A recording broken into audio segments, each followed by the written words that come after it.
Hello, world. Welcome to another week of Golf Subpar. Colt Knost and Drew Stoltz. As you can see, we're not together, which is very, very disappointing. But you know what, Sleaze? It's always good to see your beautiful face. Appreciate you, mutual. Even though you look like you're coming to us live from the top of Sears Tower or somewhere right there. Where are you right now? I'm at our boy Tommy Kane's house here in Chicago, down in River North. Place is unbelievable. Talk about a man who likes to get amongst it. Our guy Tommy Kane. Nice enough to let me crash here for a few days before I head up to the John Deere. You know, I love the John Deere, but I don't need to spend any more time in Moline than I have to. I think you got to figure it out in terms of the where you spend your time leading up to that deal. Top of TK's place up in Chicago, not a terrible location, but just got back. What's that? Yeah, Nantucket's at top of TK's. You're living a pretty damn good life right now. It's gonna be hard to come home and go back to your normal house, but you were out there this past week. A, it looked hotter than shit, so I want to know about that. B, I want to know, did you ever get in contact with our guy Marshall Mathers? And is he a yes? When should we start booking him? And 3, Cam Davis, guy. I mean, not a guy out of nowhere, but not a guy that was name was at the top of people's minds, I guess, going into this week. Definitely do not think his name was on many people's betting boards. That's for sure. But I tell you what, Detroit, it was awesome. You know, they got a ton of rain earlier in the week. They did an unbelievable job getting the place ready to go. The weather was actually nice Thursday, Friday, Saturday. Not too hot. We were very, very lucky. Sunday, oh my God, I almost died. I thought it was around 92 degrees, you know, humid, heat index, just all the moisture coming out of the ground. I was the rabbit on course reporter. Mark Immelman had the final group. So where anyone made a move, I went to. So I was bouncing around like a goddamn pinball out there, sweating my ass off. And then to top it all off, we get a 3-man playoff. So I got to go even more. We're all panicking. We all have like 8:30 to 8:50 flights. We're supposed to be off air at 6. Now this playoff just won't end.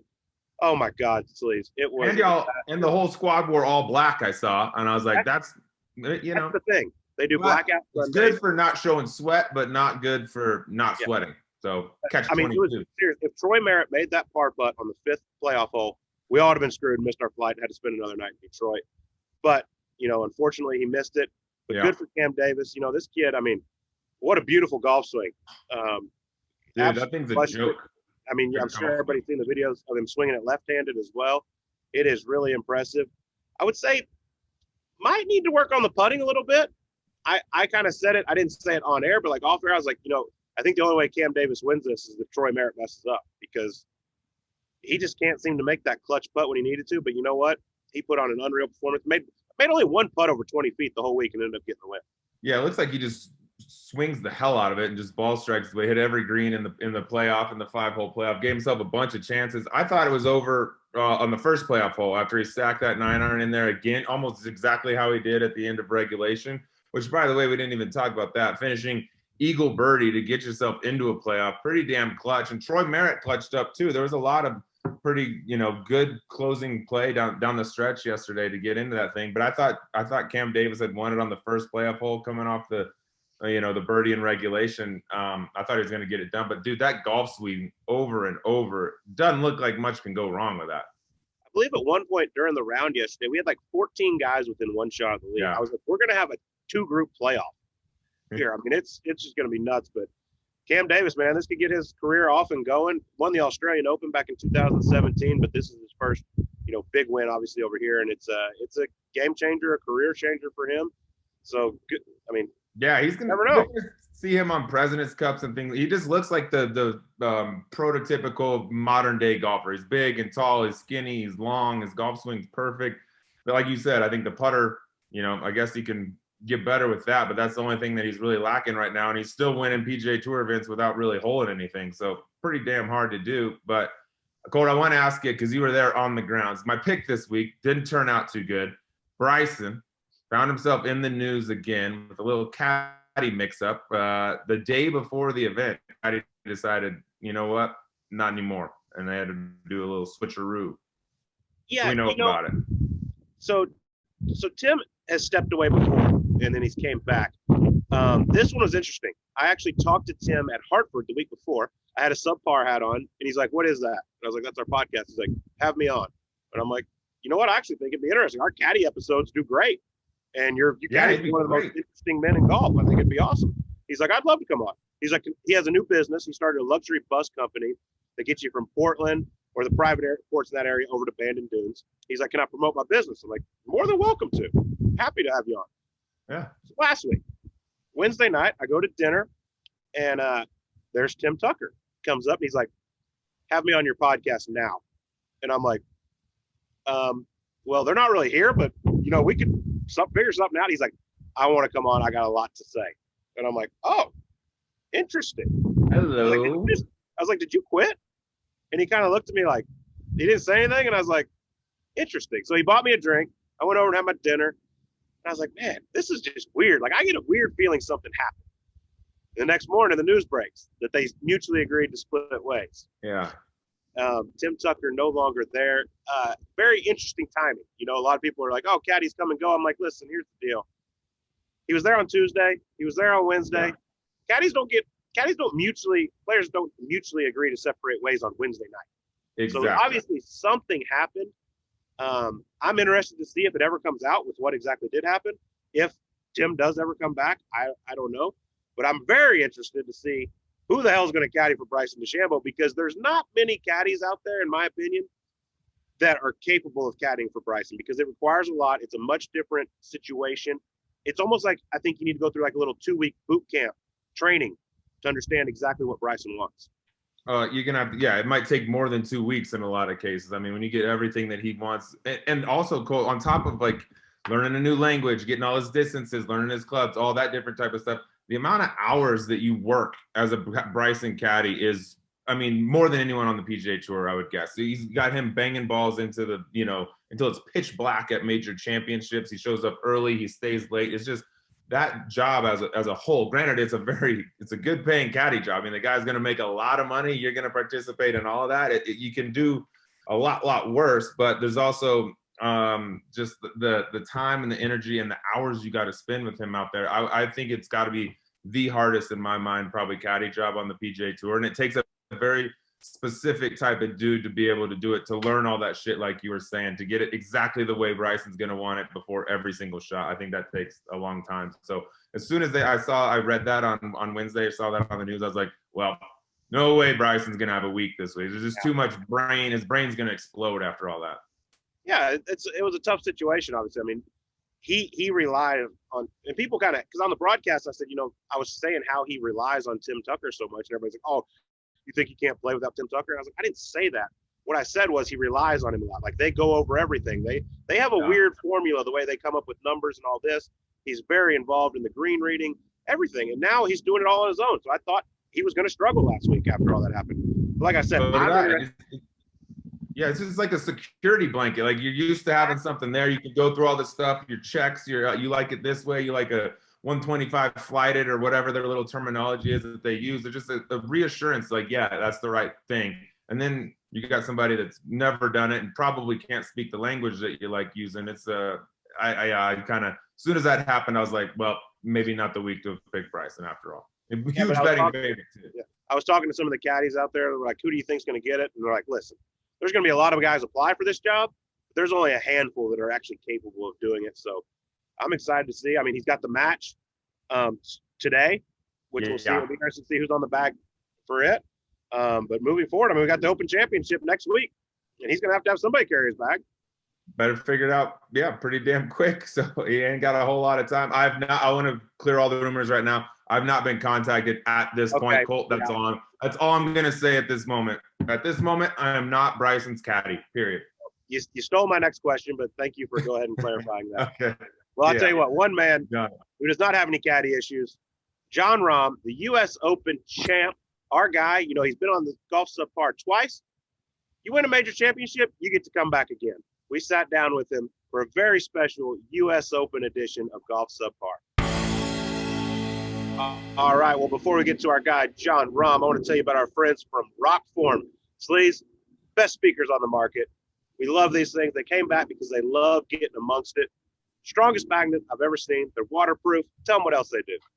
I was Rokforming it this weekend, I'll tell you that. We had dual Rokforms, Colt, for the first time I've ever had two connected to each other, and it is like a goddamn rock concert out there. It is so fun.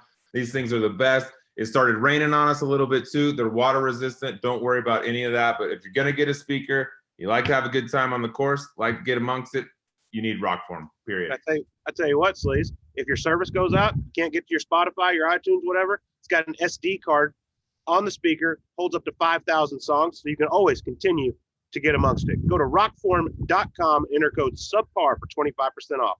That's Rokform.com, enter code SUBPAR for 25% off. Get amongst it with Rokform. Here he is, Jon Rahm on Golf Subpar. All right, our first two-time guest now becomes our first ever three-time guest, and he returns as the #1 ranked golfer on the planet, U.S. Open champion, the Spaniard, Jon Rahm. Welcome back, brother. Thank you. I hope the listeners aren't getting sick of me at this point, but it's all right. Well, it's a good excuse to be. Yes. It's a good excuse. Yeah, it's good to have you back. Tell you what. Yeah, it's our first ever time having a major championship trophy in the studio. So thank you for bringing that. But what's life been like since you became the U.S. Open champion? It hasn't changed at all. Besides the obvious necessary celebrations, has been the same. I do believe having a young infant in the house does help a lot in the sense of no matter what you do or you party or no, in the morning that baby needs a diaper change. He needs to be fed. He needs his parents. So it does keep you grounded a lot faster than if you didn't. So it's the last few days I didn't really touch a club up until yesterday, so until Tuesday, just over a week, and it's been nice just taking some time off, eating whatever. I mean, I know that's a little dad bit bod. much, but I saw you with the dad bod shirt. Yeah. I usually do try to eat somewhat clean. It's just the amount of plates that I eat that's a problem. I think you earned it. I think people will look past that. And you brought the trophy here today. How beautiful it is. How hungover is this thing? What's this thing? It looks like it needs an IV. God. It's been going. I mean, it was only Sunday night, Monday, and Tuesday, and oh my God, it's a lot of orange juice that went through it.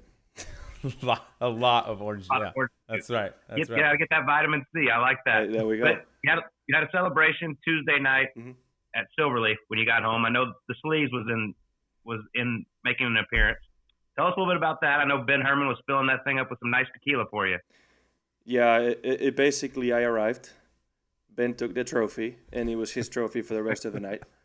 It's like he had won. And yeah, I mean, I just looked away, and all I see is a couple of empty bottles. It's like, here, John. I'm like, oh, boy. And, of course, it got to a point during the night where everybody wanted a picture, a video of them and me drinking. And that was before I could eat anything. So I'm like, listen, before I die in the next 45 minutes, let's take a second, okay?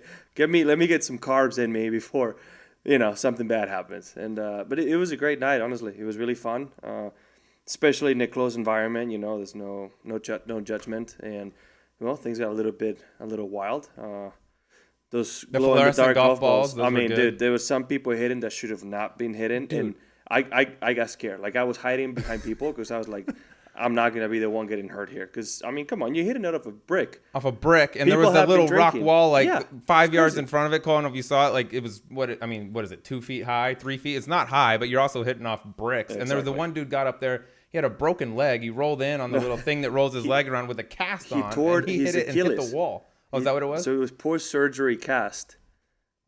He's trying to swing. Dude. And it's his right leg. So, like, it's full-on stack and tilt. So that ball was not going to get off the ground. Yeah, no, that was not good. It hit the wall and started ricocheting around like a bullet. And I was like, this would be a tough way for Rahm to have to WD from the Open if he catches a stray fluorescent golf ball to the dome. Yeah, that's when Rahm's out. That's when I went away. Herman was, insisted on getting a practice session going on there. Oh, yeah. He took over. Yeah. Of course, that's what he does. Yeah. But, I mean, obviously, you deserve every minute of that celebration. I got to ask, though, if you look at the names on that trophy, who do you think had the biggest party with it? Well, I haven't thought about that. What do you think about? I'm looking at a man who didn't have the biggest party. 1899, Willie Smith won. I'm seeing right now. I think Willie probably sent it back in the day. I don't know on a personal level, but I can't picture Bryson just going on a fender. I just can't see it. So I got to say Brooks. Brooks or Dustin? I would go. Yeah, that's good. That's fair. I saw Bryson in Dallas with the U.S. Amateur Trophy at a yogurt shop. So I'm going to go out. I'm going to agree with you. I don't think he really had too much fun with it. Wait, hold on. You fill it up with yogurt? I mean, that's not the worst idea. I mean, a little pink berry from the U.S. Open. That's pretty normal. He probably fills it with his muscle milk, and then that's how much he knows he has to take in a day. It's perfect. Pretty much. No more scoops. What's the insurance policy on a situation like this? Let's say you get a little loose and drop it, or maybe an unruly fan walks off with it. What happens? I honestly don't know. What I have been told is the angel on top of the trophy, they say they have a stack of them because apparently they screw off or they break off pretty easily, especially because the top it's a screw on and off. So I think people grab it off the top and sometimes they break off. I would say probably have to be careful having it outside in Arizona in the heat right now because it would probably be easy to bend and things like that. But I actually don't know. I know you get a replica after a while. I truly have no idea. I can't imagine this being the actual original one. Somebody must have done something. It has to have been through hell. Yeah. I'm glad you brought up you get a replica because I'm very curious about this. Not that it matters since you just won $2.25 million, but do you have to pay for it? I have no idea. I'll gladly pay for it. I mean, gladly. Give me 10 of those. Get 2, dog. I want one. I think they provide it. I think. I don't know. Tell them, Colt. Get one. Well, you have to pay for the U.S. Amateur one. It's $14,000. Wait, you want to buy me one? Yeah. Seriously? You have to pay for that? Yeah. Oh, come on. That's crooked. USGA, they're not making enough money off these amateurs entry fees from the U.S. Open with these dudes that shoot 150 out there paying 400 or whatever. It would be a little backwards if we don't have to pay for it, but the amateurs did. That would be very backwards. Who's the totally one? Agree. Have you heard from anyone since you won that you were like shocked to hear from, or that kind of blew your mind, like congratulations text or phone call or anything like that? Well, I have gotten some calls, and I texted him back. I don't know if you saw it. I didn't expect to get a call from Hale Irwin. Oh yeah. Yeah, I just didn't expect it. I don't think I've ever met him in person, but just people from Spain. There was the most surprising one was a football team from La Liga from Spain, who I have no affiliation to, and like I don't live there. I'm not a supporter of them, but they still sent me a letter congratulating me. That was unique. I don't know how to say this word. The ex-king of Spain, like the old king. I don't know the exact word. He abdicated a couple of years ago. He called me personally. Oh wow! Called me on the phone, and that was kind of surprising. You know, I did not expect a phone call like that. Usually, you get an official letter from a house, but not a phone call. So that was pretty unique. Yeah, and you mentioned Spain. I mean, I would have to imagine the reaction over there has been just unbelievable. I mean, you're the first ever Spaniard to win a U.S. Open. What's it been like? I mean, has the whole country just been going crazy since you won this? I have no idea, but I can tell you, my mom was telling me they live in a small, little, somewhat secluded neighborhood. That's a private property. Technically, you can't just walk in there, but there's no fence or nothing. It's, nobody can really tell you, right? And the next day, there was a TV camera crew, which would be like if TMZ showed up at my parents' house and they were ringing the doorbell, trying to talk to them. They didn't know they were here with me in Spain. Yeah. So when they finally gave up, they just started interviewing neighbors. Just walking around the Seriously. house? Well, walking around the neighborhood with the camera? On the communal Someone pool, tell us about John? There's a pool, and like people in their own neighborhood just relax in their own privacy, and they came up and started asking questions. You'd think they would know they were at the U.S. Open. I mean, they were on TV and all that stuff. By the way, they know how to party a little bit, too. Your parents were incredible. Potentially MVPs of that party. My dad was enjoying it. I mean, obviously, they were able to come here for a couple of weeks, and I ended up winning the U.S. Open. I mean, of course, they're going to celebrate. I mean, how cool is that? Let's get into a little bit of the golf because it was an incredible leaderboard heading into Sunday. I mean, it looked like there were so many guys that had a chance to win. I believe at one point there was like 15 guys within 2 or 3 shots of the lead. What was it like going into that Sunday? I mean, you were 3 back. Did you feel like, hey, if I go out and play well, this is mine? I had a lot of good vibes. All I can say is when I won a Torrey a few years back, I was also 3 back on Sunday. So I was like, it's just everything that had happened prior where I was playing Father's Day. I just had a lot of good vibes going into that Sunday. So I was definitely confident. But basically right after the first tee shot, just the way that swing felt and the ball flight and everything, when you start off with the ideal tee shot feeling and visualizing wise, I was like, okay, today's a good day. Today's my day. And that's how I started.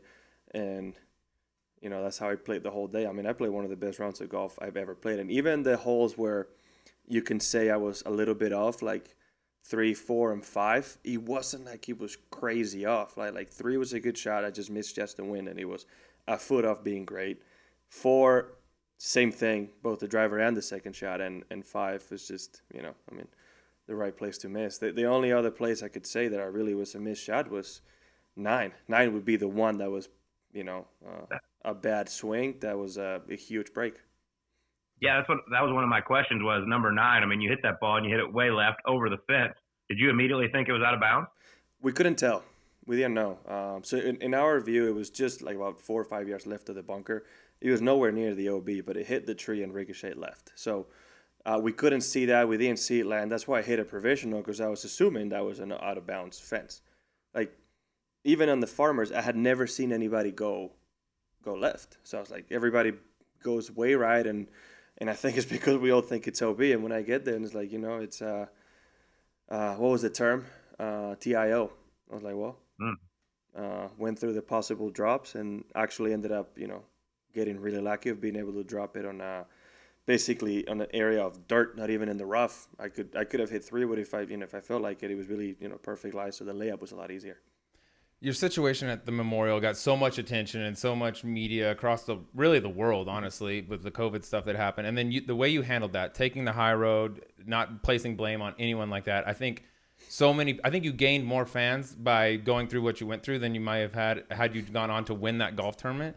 Did you notice like the fans? Because I could kind of feel it just watching on television on Saturday, Sunday, that they were behind you. Did you get that sense when you were out there? Yeah, there was definitely a before and after Memorial.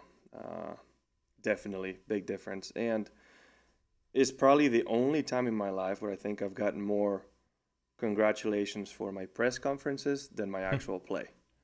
And, you know, I really don't know what to explain about the whole situation. It's just when it happened, I was fully aware all week that could happen. I knew that was a possibility. So it's not like it caught me off guard. It's just the way I found out was too reminiscent of how I was told last year that I was going to get a stroke penalty. Yeah. You know, it's just kind of blindsided again a year later on the same hole, on the same tournament, right? And it's like, come on. Seriously, that's what you hear me on TV say, like, oh, not again. Seriously. Yeah. Just like, can we learn from last year and tell me in private? Yeah. You handled it so well, and I think Sleaze and I both know you pretty well. We've played some golf with you. You can get a little fiery, but you handled that situation so well. Like, what was it? Because, I mean, you easily, and I think if you would have lost your mind a little bit, got a little angry, no one would have blamed you because of the way they approached you, and it came out of nowhere. But you handled it so well. It was very impressive. What made, like, how did you do that? Well, thank you. I think, listen, I get mad on the golf course, yes, but off the golf course, I'm not the same person, right? Like, yes, I'm Spanish, we're passionate people and all that, but it's not like I'm angry all day like some people choose to believe. Like anything that happens, if somebody cuts me off in traffic, I'm losing my mind. No, I'm not, you know. I'm really, really relaxed when it's off the golf course. I just really care a lot about what I do. And at the moment, I think when I found out that I was positive, my initial thought was, well, it sucks that I can't finish because I played arguably the best round of my life, and I'm putting out a performance, leading by 6 at Jack's Place, and could have been a record-breaking week, right? Especially after he changes the golf course, trying to make it tougher. It just felt nice to actually just do that because I'm sure Jack wasn't happy that I was playing that good. And you think Jack might have had a hand in that positive test? He's gonna rip that place up next year. I doubt it. He's gonna rip it back up next year. Put alligators in the fairways. So when they tell me, obviously at first I was mad. I'm frustrated, but then, you know, you can't help to think. I had a 2-month-old at home, a wife with asthma, her mom has asthma, and my parents were coming in Monday. This was a Saturday, so I was like, my priorities completely shifted, right? It's just like golf was secondary. I basically right away, I knew I had no argument. I knew I couldn't fight it. I knew there's nothing I could do to change it. So I was like, well, I'm going to choose to remember the fact that I'm 18 under the 3 rounds in this golf course. I'm going to choose to remember how good I've played and how good the new putter was working, which was a huge plus in that sense.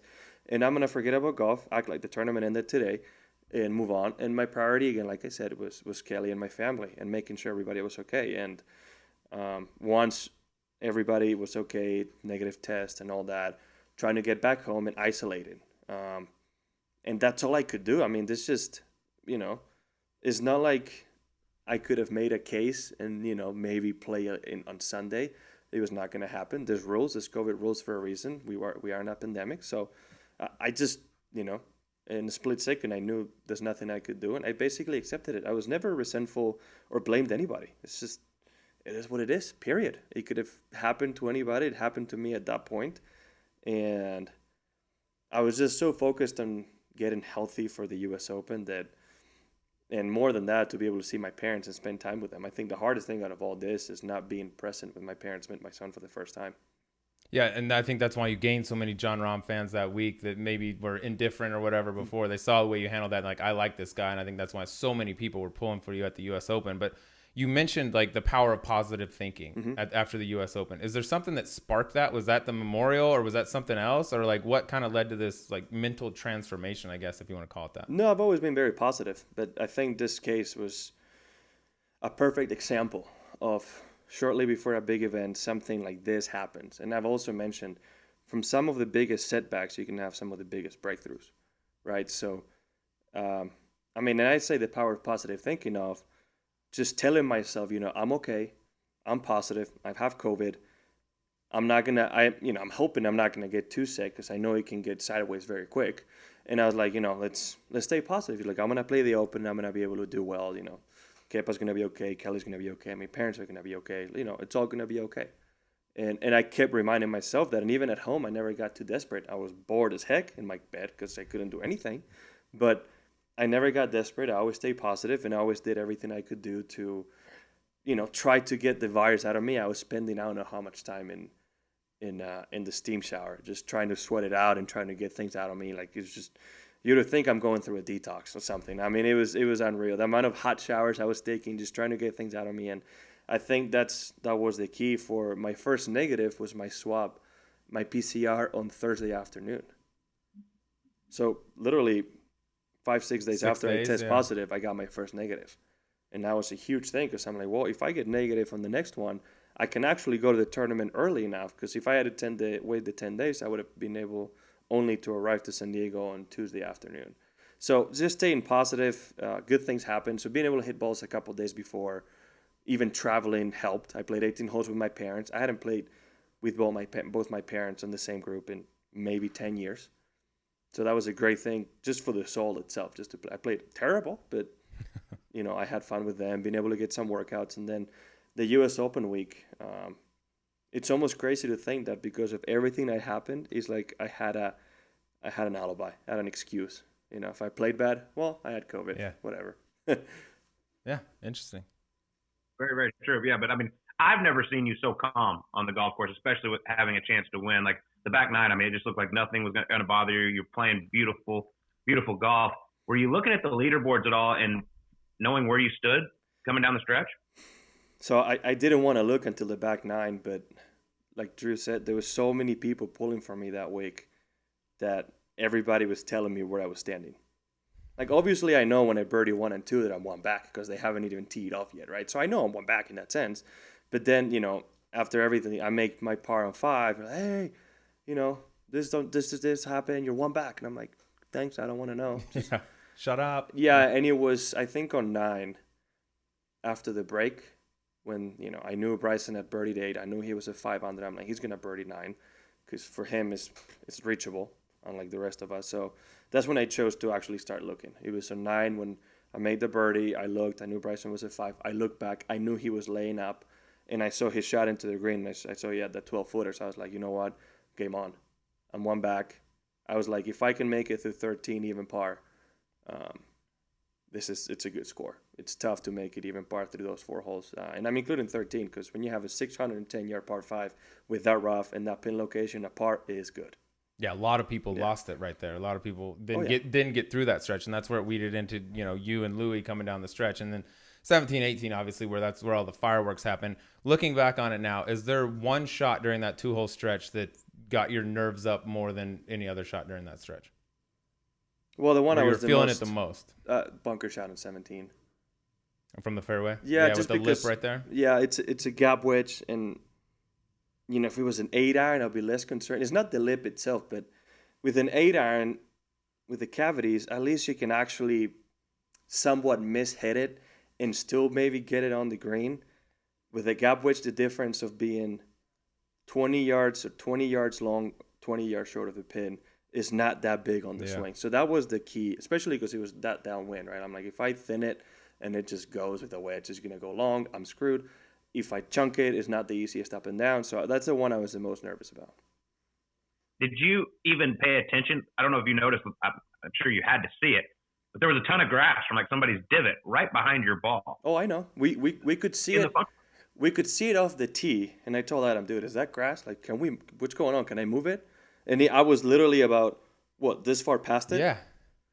And we know who it was. I'm not going to say who it was, but we know who it was. Poor caddy etiquette there. Yes, as a former caddy on the PGA Tour, that's Bush League. Bush League. Hey, it's actually, it's a good friend of mine. It's a very likable player, and I know we know who it was.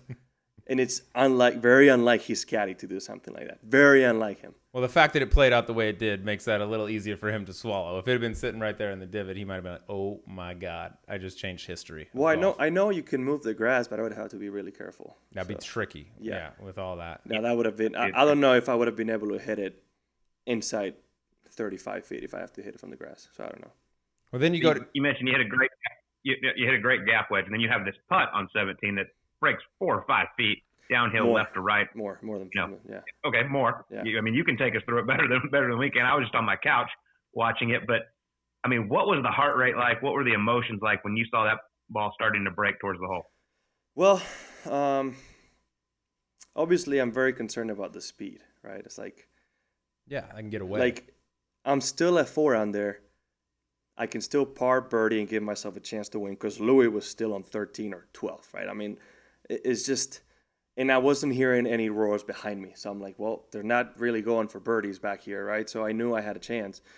And the main thing was speed, right? I mean, but the one thing I can say is the more I got into the routine, the more I let the little kid in me hit that putt. And I just did like I did when I was a little kid. I basically see the entry point on the hole, and I kind of backtrack from there, and I kind of visualize the line and the high point, right? The high point of the arc, and that's where I aim, where the highest point of the putt. And then I just see those last 6 feet of putt go in, and then I just feel it, right? That's what I've always done. That's what I do, and I actually like hitting putts with that much break. I actually kind of enjoy it because that's what I grew up in. I grew up in Pointer greens, and none of those greens you can have a straight putt. Most of the time it's going to be heartbreaker. So it's something I'm familiar with. And yeah, I mean, not like I was expecting to make it or anything like that, but when I hit it and that ball hits the apex, I was like, oh man, that actually looks good. And you never know in Pointer greens, you can hit the slightest imperfection and maybe it doesn't go in, but that ball, had a good roll go in. It kind of stuck to the ground and kept going and going and going. And I didn't let myself believe that was going in until there's like 2 feet left. And that's kind of when I start raising the putter or like feeling it. It's a very late reaction on like 18. Yeah, and then you go to the 18 tee and you got to hit that. I mean, more or less, you got to hit that fairway to have a chance to go for it into. I didn't see anybody reaching that thing, especially where that pin was, going for it from the rough.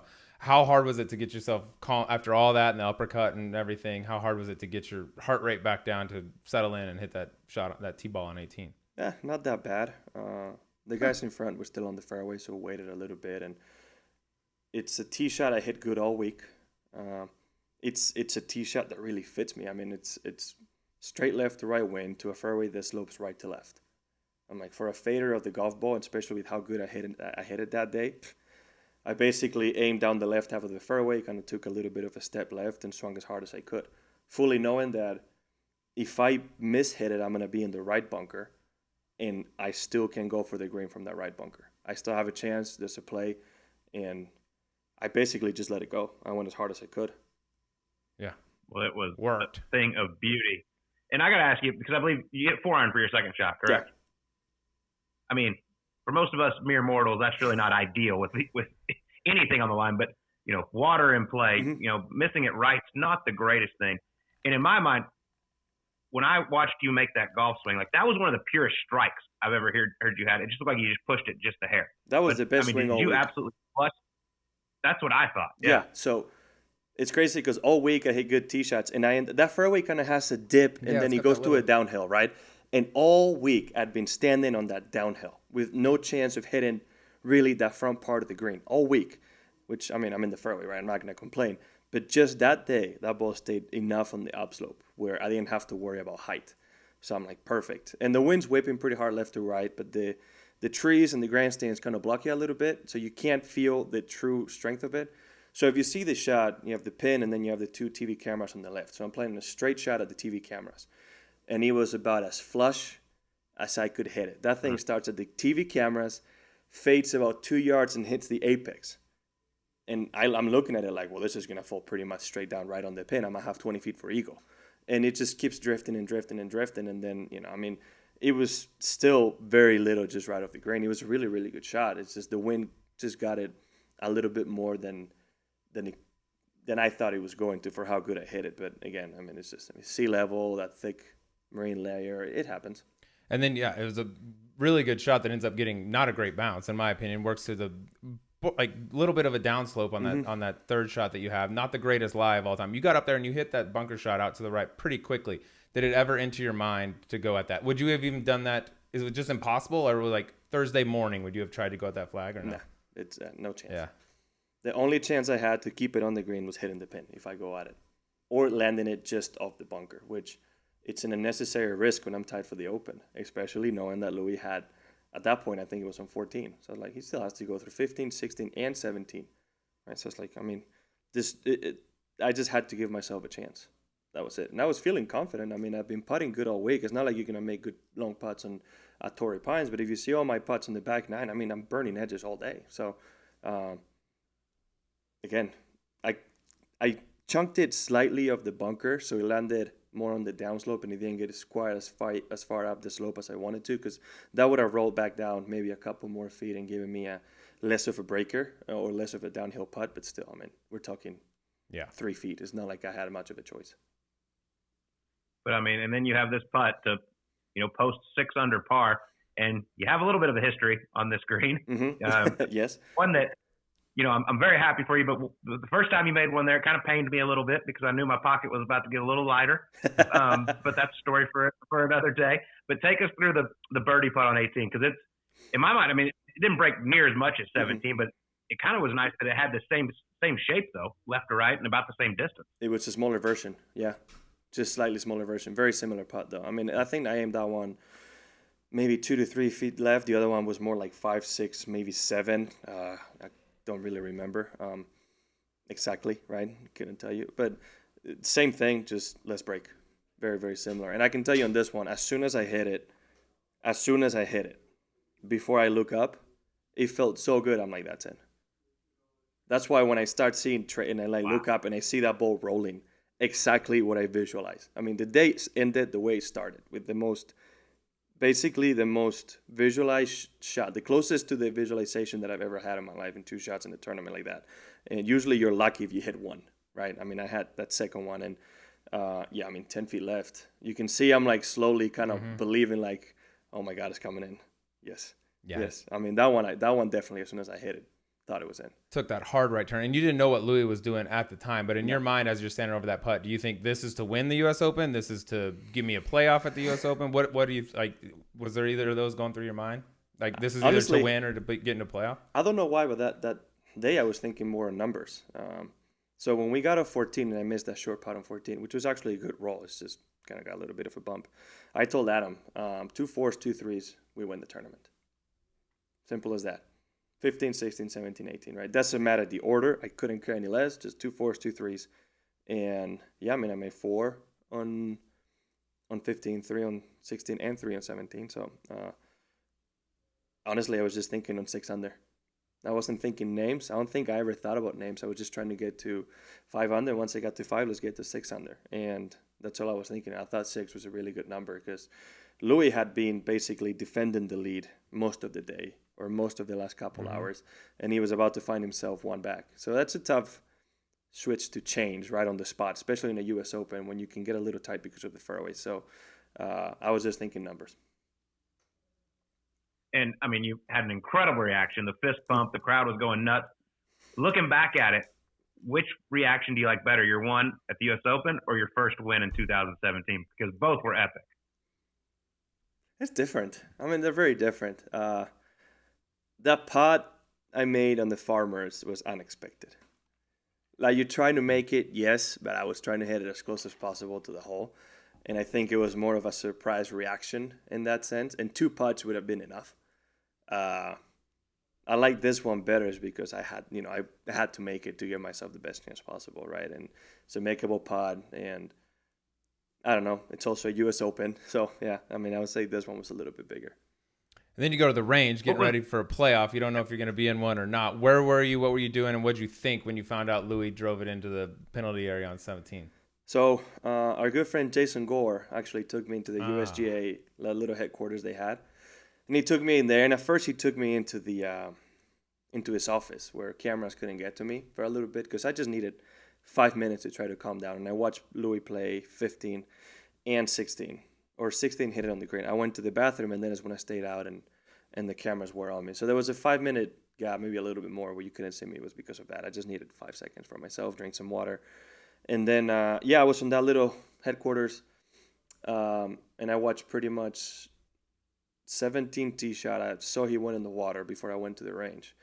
But he was so far up there that I knew he could still hit it close and make a par, right? So, again, Louis also had just made eagle the day before on 18, so I'm like, it's still a possibility. You always have to stay ready. Plus, the last 2 times I posted a lead, somebody came in from behind and birdied 18 to tie me and have to go into a playoff. And I've won both of the times because I stayed ready for a playoff. So I just basically mentally stay ready the whole time. And on the range, Adam was trying to have it on the phone, but it wasn't really working. It was delayed. We did see the putt miss. So basically, I don't know who it was. I think everybody related to the broadcast were basically telling us what was going on. But I didn't see the shots on 18. I just heard it. Did the wait just feel like it was forever? Like, come on, Louis, hurry up. Let's get this thing going. I hated it. I mean, I don't mind being on the thick of things and have those nerves and those butterflies. That's fun. But I think the waiting, it's more of a state of panic. It's complete just like unsettling because there's nothing I can do. And you're there watching and you don't want to watch. It feels like it's forever. I mean, it felt eternal. It was not fun, not enjoyable. But at the end, yeah, it was really fun, obviously. Then you had Phil over there chatting up Kelly the whole damn time, over there getting very comfortable with Kelly. I didn't even see that. I can tell you, I had no idea that was going on. Oh, really? Yeah, he grabbed her a chair, brought it down there. He was a true gentleman, Phil. Well, I can tell you, as much as I was nervous, he was probably way worse. Oh, yeah. And so were my parents. Without question. Yeah, because I bet my dad was in the brink of cardiac arrest every shot on the back nine, especially when I wasn't playing, watching Louis. So, yeah, I mean, Phil was a gentleman. I mean, Kelly had never been in that situation before, so she asked him what she should do, if she'd stand besides me or not. And Phil was really nice about, getting the chairs, making her keep in conversation so she forgets about it, and just telling her what to do. And it was slowly right. Once Louis was getting close to hitting his layup, they started walking down the fairway, because I feel like Phil knew he's not going to hold that shot out. I mean, you couldn't spin it back because he was so close. He had to land it just short of the pin, and it's like it's tough to hold it out, but in my mind, I'm like, he could still hold it out.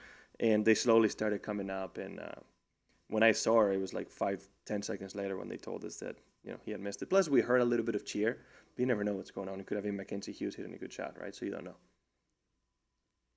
What was that moment? I mean, once you found out it was official, though, what was that moment like? I mean, you obviously have Kelly and Kepa there, and then Phil as well.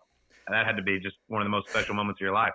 I saw the images, the replay, and there's a bit of like a 5-second where I freeze.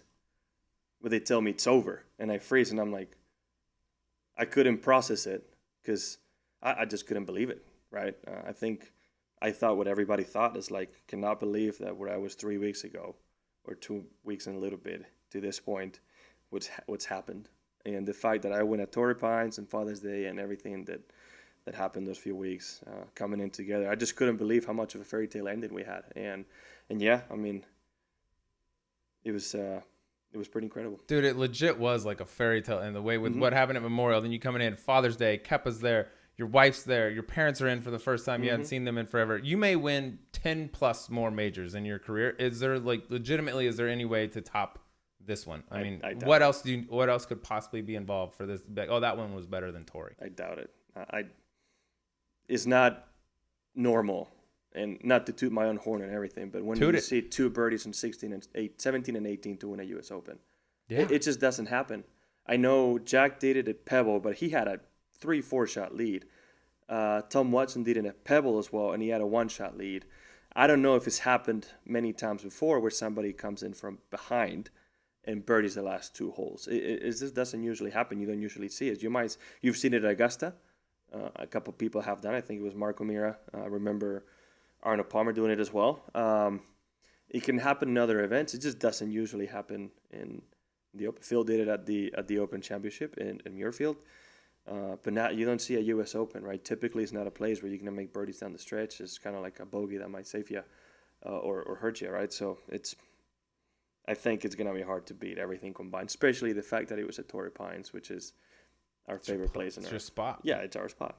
Yeah. It was Tiger's spot. But it's your spot. You've taken over. It's no longer no, that's Rahm's territory. I'm 6 wins behind. I don't think it's going to be mine.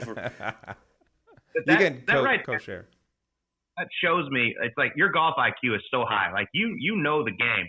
And one of the coolest moments I thought was in one of your press conferences, you said how you remembered Lee Westwood's putt dying off and breaking hard at the right there on 18. Like, you pay attention. You study the game. I think that's so cool because a lot of guys, they try to be cool and be like, oh, when I'm not playing, I don't watch golf. But you're not like that. I've only heard one guy say that. Who are you talking about, Colt? Who's too cool for golf, Jordan bro? Spieth actually said it the other day. Jordan Spieth said it the other day. Oh, that wasn't the name I was expecting. Come on. I remember never mind. No, I remember him telling me to watch what I did in Ireland when I won for the first time in Ireland. So come on. It's not like... Yeah, he's watching. I mean, maybe not as much as I do because I just love the game. I absolutely love it. Like, I'll watch it. I watched a playoff the other day, that 8-hole playoff.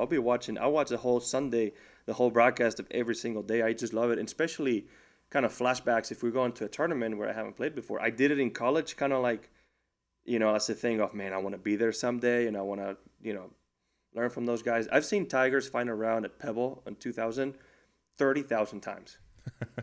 I mean, I've seen so many of them so many times, and apparently, and it's also a tool of what you had. And I had watched the broadcast of Sunday of the U.S. Open at Torrey because the course hadn't changed since then. I think they only added the tee box on 13 on the back and the tee box on 15.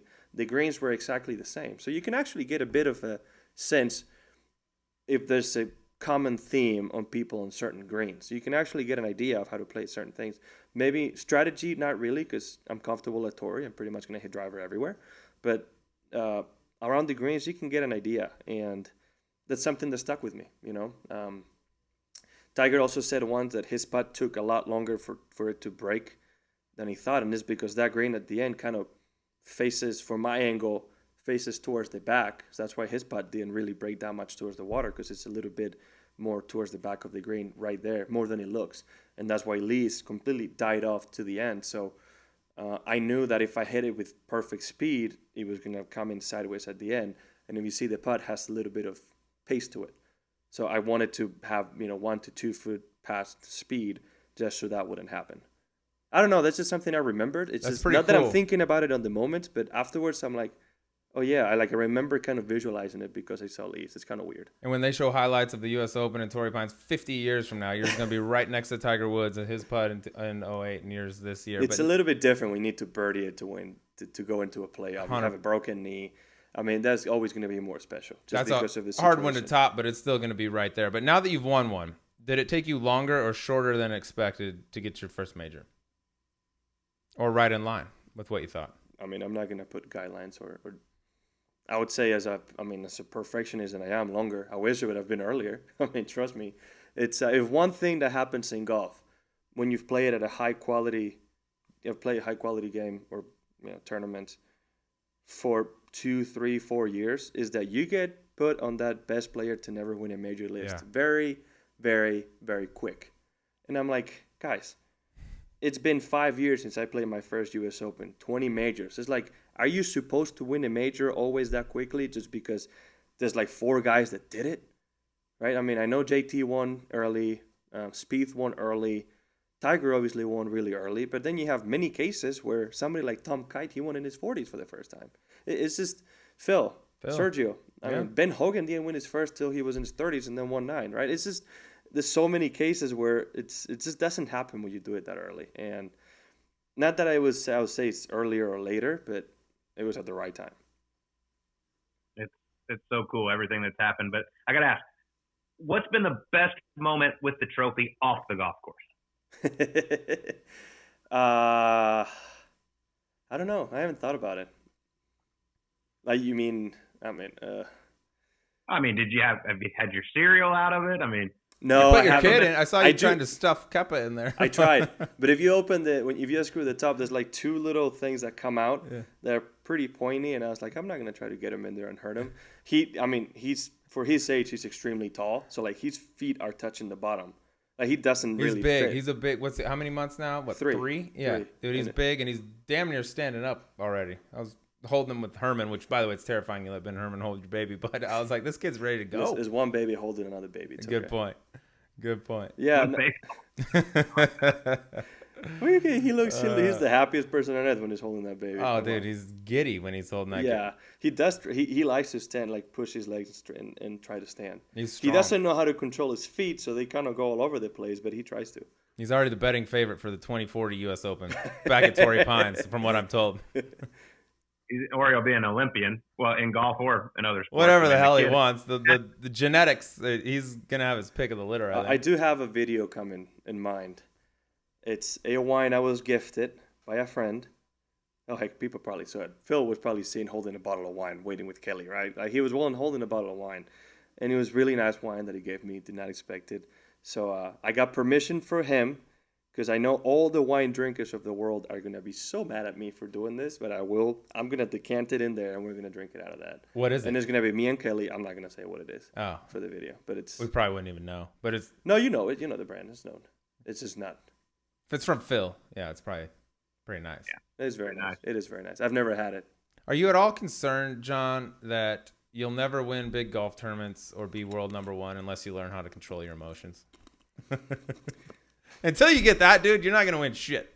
No. You get those questions all the time still. I saw you got one at the U.S. Open. I was like, what are we doing? Guy hasn't done anything in freaking years. Like, how long are you going to hold on to something? Listen, I think it's a fair question. It's been a fair question for a long time. Especially, it's a fair question given the fact of how much calmer I was in Memorial and in the U.S. Open. There was a different demeanor to me on the golf course. And I think that's also what attracted all these people. In the past, I have probably not behaved my best on the golf course. There's been times when my emotions have gotten the best of me, but for 99% of my career, getting angry has helped me. And that's what people don't realize. If you see me on the 11th tee box on that Sunday of Torrey Pines in 2017, after my putt basically 180 on 10 for birdie, I am losing my freaking mind. I am so pissed, and that's when I look at Adam, we're 3 back, and I'm like, I'm fired at every single pin. Don't care what you say. I'm going to win this thing. And I go to the back right pin on 11. I hit it to 10 feet, make birdie. Hit a great shot on 12, almost make birdie. Eagle 13, Eagle 18, right? So it's like, it helped me in that sense. Sometimes it kind of gives you, like, it's given me an extra gear so many times. Happened at Olympia Fields too. After I got the stupid-ass penalty for picking up my ball for whatever reason. Yep, that was strange. I laughed it off, and I told Adam, you know what? We're going to win this thing. Because I'm sorry. This is just, I got mad and ended up winning it, right? There's been many occasions where I have, but at the same time, there's been some where I haven't. And in retrospect, looking back on it, I don't think I would have really won a major or had a better chance had I kept going the way I had. Because it's easier in regular events, but when you're magnified in a major and everything matters more, I was always really aware. And there was a lot of times when I had par putts that I would just be trying so hard to make it just because I wanted it so bad. And it's not always the negative emotions. I had to control the wanting to win it so bad that I think is what changed, right? I've spoken of truly what happened, and everything changed after the 3rd round of the PGA. I finished bogey, and I'll be fully honest here on everything. I'm mad because I'm really just shot myself out the tournament, right? And I look over and feels like 10 under. I'm like, well, this is over. And I get to the press conference, and I'm like, they're asking me a question, the usual question. well, tell us how today went. And I'm like, haven't you freaking been watching for the last 4 hours? I'm not happy, right? I played great golf and I finished bogey. I'm pissed. I don't want to talk to you about what happened because I'm mad. And that's when I said, to be honest, I don't want to be here. And meaning I didn't want to be at the press conference because it's just, I knew what question was coming and it made me mad. And I didn't handle that my best. And, you know, it's a little embarrassed. I get home and I look at Kepa.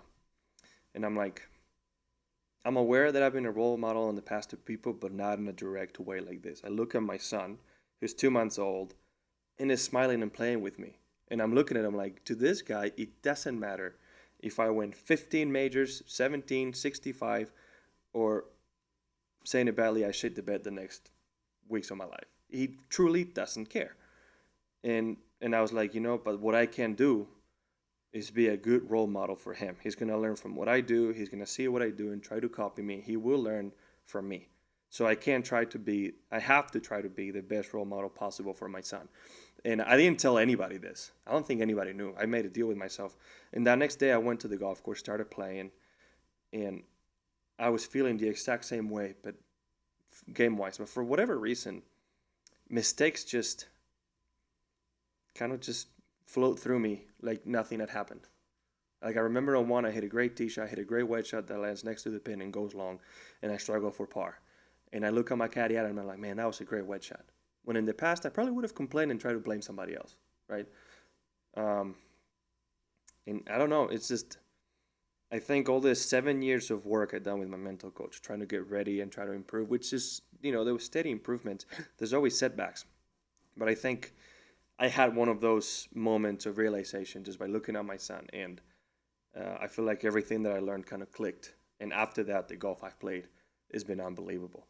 Now, with that said, I remember that question I got asked after the third round of the U.S. Open because I shoot one over. Yeah. And the question is, well, how close were you to losing it out there, John? I'm like, seriously, did I look like I was about to lose it at any point? Like in the past, probably. And I'll give it to you. I've probably lost it in majors, and I've lost majors because of it, being fully honest. But those are things that had to happen for me to get to where I am right now, right? But like, they asked me that question. They asked me the same thing at Augusta. Like, I'm coming in without practicing after the birth of my son, and I hit a tee shot on 9 after 3-putting 8. Right? 3-putted for bogey and a par 5 after a good tee shot. I wasn't happy. And I hit it on 9, and I'm fading it a little bit too much. It's going towards the right trees. And I'm like, man, hit it, win, get lucky.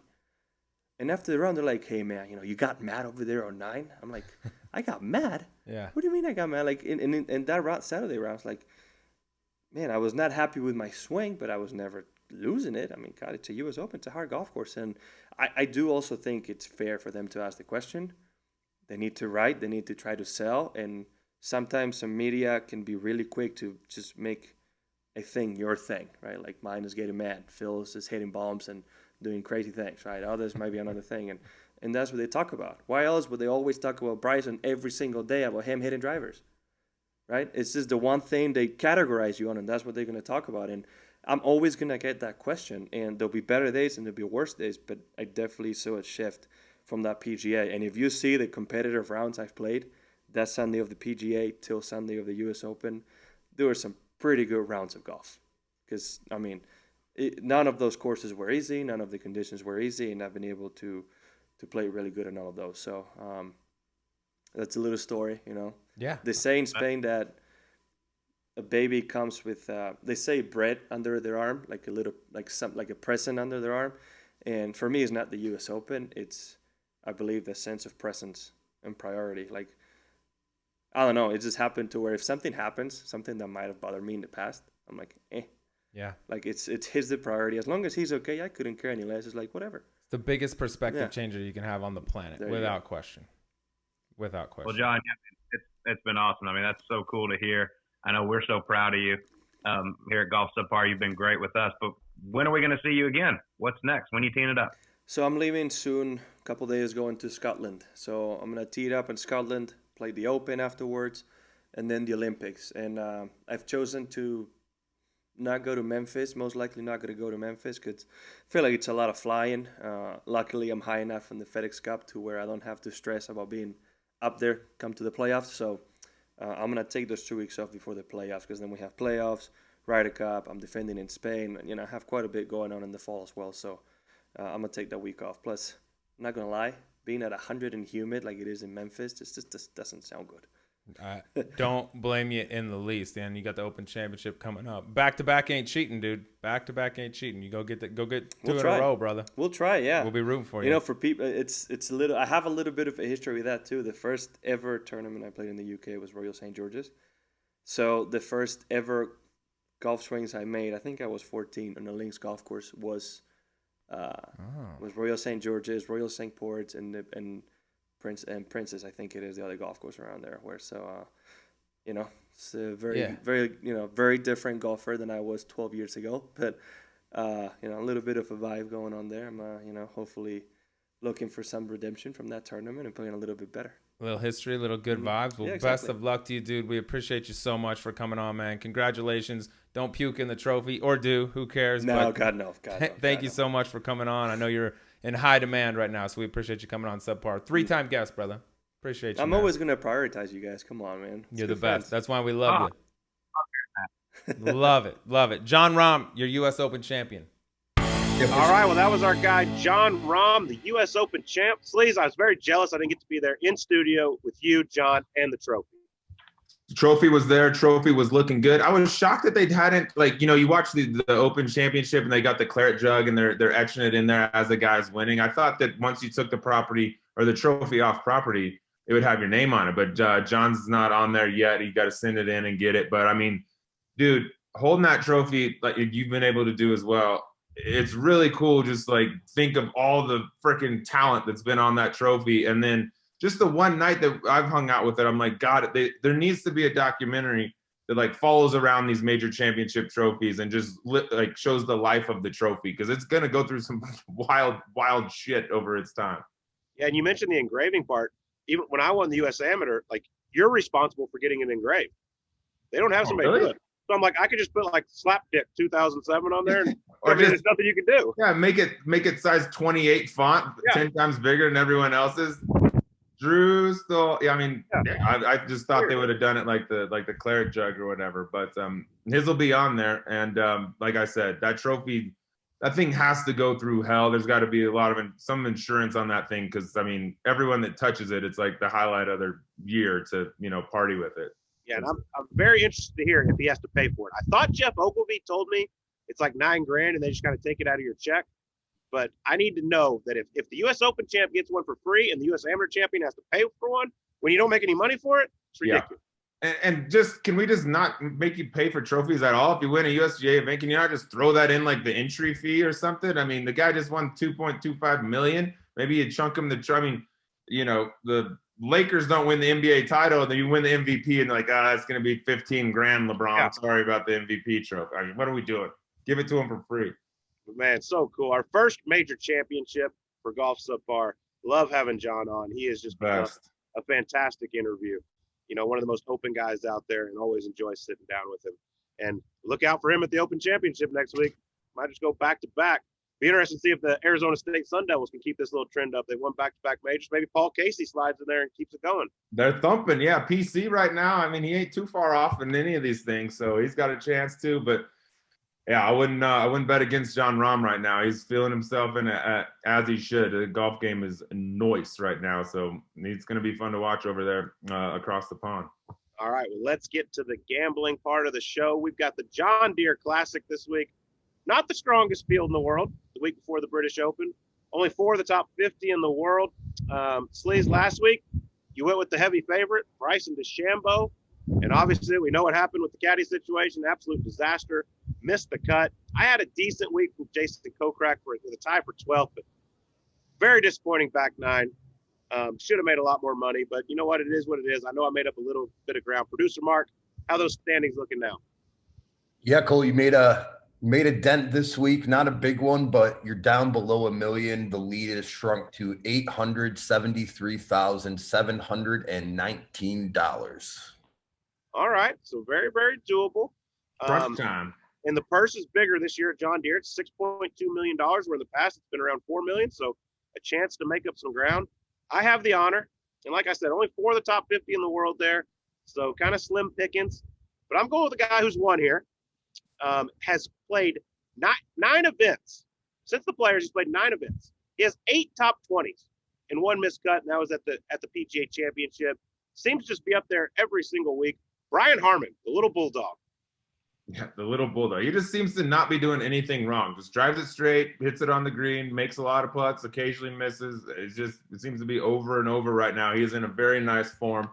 I like that pick from you. And a future guest of Golf Subpar. And an upcoming guest, that is correct. A big year for him right now. A lot of good shit going on for Brian Harman. Man, massive. Well, I was going to go, Colt, with our guy Boogie Knight, Daniel Berger, as the betting favorite, but he hasn't played in so long, and I bet the betting favorite last week, and it went to shits on me, so I'm going a little bit down the list. The guy that I'm shocked, Colt, I haven't picked yet this year because I love them for a long time, but I've been just holding off on him, but I'm going Sung J M, 16-1. He's the 3rd betting favorite, finished 8th at the Rocket Mortgage. He's just a guy that really never doesn't play golf and doesn't play golf well. He plays so many events and seems to hit it well all the time, so I gotta think he's gonna have a pretty good week this week in at the John Deere. So I'll go Sung Jae, try to bring this thing home. Yeah, you really went way down the list to hold 2 more spots. All the way to 3rd, dude. By the way, I saw Sung Jae recently coming from the PGA.